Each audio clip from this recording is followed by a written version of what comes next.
Hello friends, જય શ્રી કૃષ્ણ. સ્વાગત છે તમારું માય કિચનમાં. આજે આપણે બનાવીશું બરફી વિધાઉટ સુગર, જે એકદમ ટેસ્ટી અને હેલ્ધી બનશે. એકવાર આ રીતે બનાવશો તો બજારમાંથી લાવવાની ભૂલી જશો. સોફ્ટ તો એવી બને છે કે દાંત વગરના વડીલો પણ ખાઈ શકશે. તો ચાલો બનાવવાની શરૂઆત કરીએ. સુગર ફ્રી બરફી બનાવવા માટે આપણે કોઈ પણ એક વાટકી સેટ કરી લેવાની છે.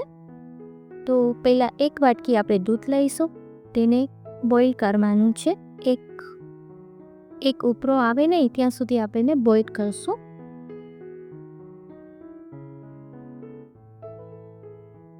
હવે 2 વાટકી આપણે સોફ્ટ ખજૂર લેવાનો છે, જેના સીડ આપણે દૂર કરી લેવાના છે. આટલું સોફ્ટ લેવાનું છે તમારે ખજૂર. 2 વાટકી ખજૂર લઈ અને એને દૂધની અંદર ઉમેરી દઈશું.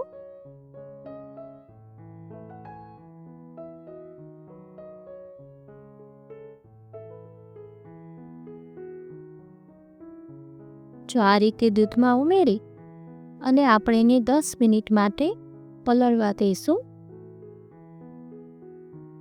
10 મિનિટ પલળે ત્યાં સુધી આપણે પ્લેટને ગ્રીસ કરી લઈએ ઘીથી.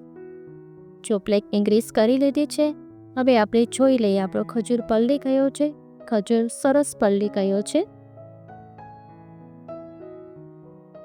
હવે એક મિક્સર ગ્રાઇન્ડર લેશું, એમાં આપણે આ ખજૂરને ઉમેરી દઈશું અને એની પેસ્ટ તૈયાર કરીશું.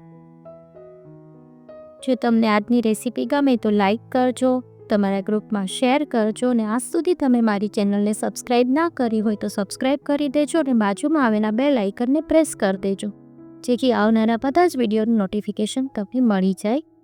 જો આપણી પેસ્ટ સરસ તૈયાર થઈ ગઈ છે. હવે એક કઢાઈ લઈશું, એમાં 1 વાટકી ઘી લઈશું આપણે.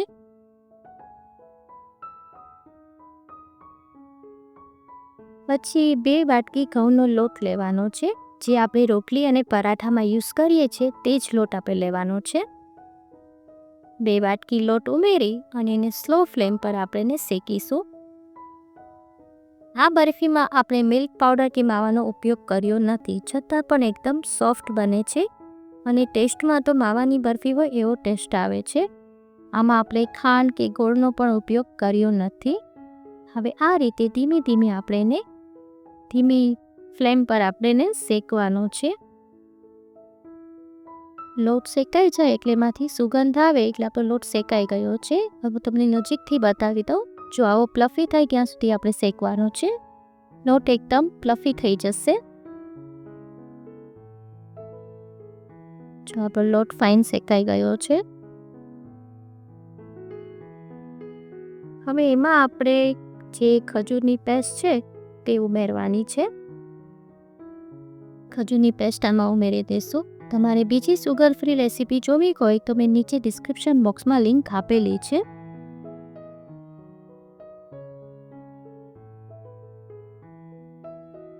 હવે એને બરાબર મિક્સ કરવાનું છે.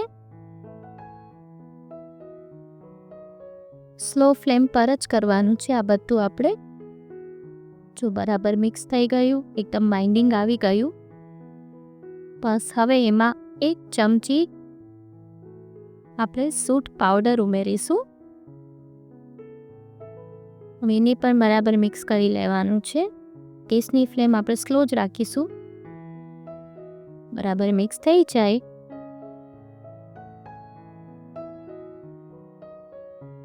જો સરસ મિક્સ થઈ ગયું છે.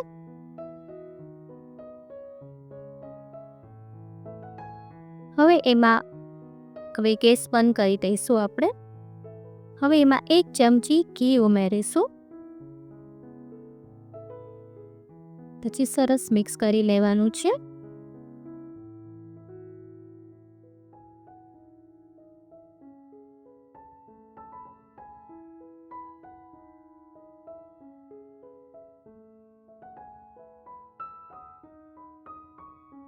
છે ને એકદમ ઇઝી, ફટાફટ બની જાય છે.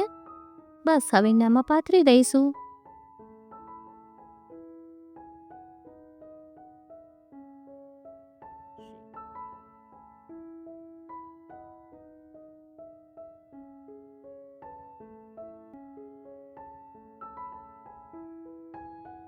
અમે આ રીતે બાટકીથી થોડું સેટ કરી લઈએ.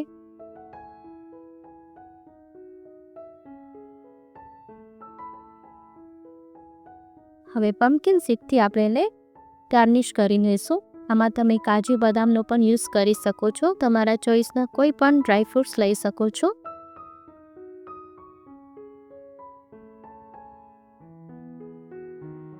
જો તમને આજની રેસીપી ગમે તો સબસ્ક્રાઈબ કરી દેજો. બસ આ રીતે પીસ પાડી લઈશું.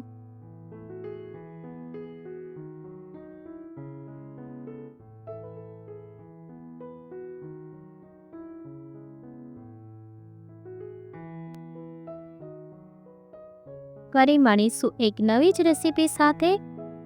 Till then bye bye.